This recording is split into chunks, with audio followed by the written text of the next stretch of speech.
Welcome to From Our Perspective. Today, I'm joined by probate attorney Megan Jury to discuss a case about petitioning for adult conservatorship. Our client was a primary caregiver for her mother and needed help to manage her mother's care and finances.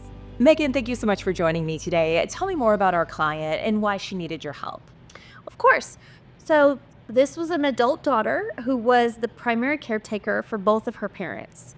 She had moved in with them and was helping and handling their health needs as well as helping with financials. Unfortunately, her mother started to progress along with her dementia and Alzheimer's and really got to the point where she couldn't remain home anymore.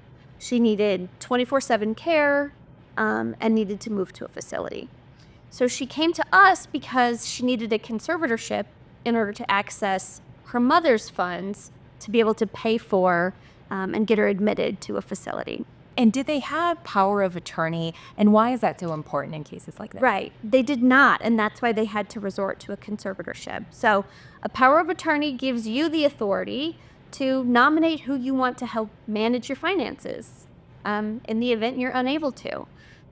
So that would have circumvented the need to go for a conservatorship, and it's obviously more cost effective if it can be done while the person has capacity.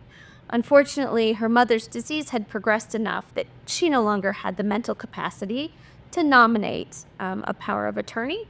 So with a conservatorship, we're asking the court, can you appoint someone to have the legal authority to manage her finances? And a common question you hear is, what is the difference between a conservatorship and a guardianship? Can you explain the difference? On top of what I was just saying, a conservatorship is management over finances. You're helping manage and secure real property, financial accounts, investment accounts, and making sure that the protected person's needs are being met and taken care of. A guardianship, on the other hand, is management over the person themselves.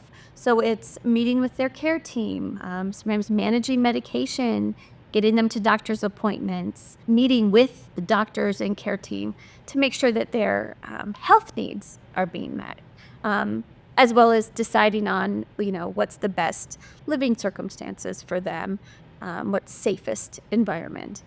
And what are the responsibilities of a conservator?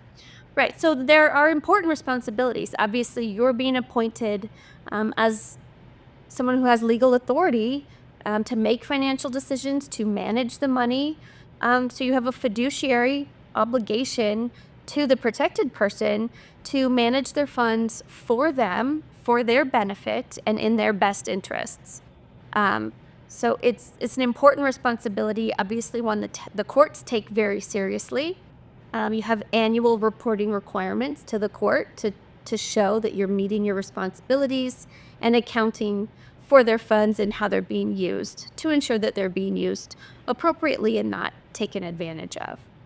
And can a conservatorship be challenged or terminated in this process? Certainly, it can. In these circumstances, especially dealing with the elderly population, you're often dealing with diseases that are progressing and they're not going to recover.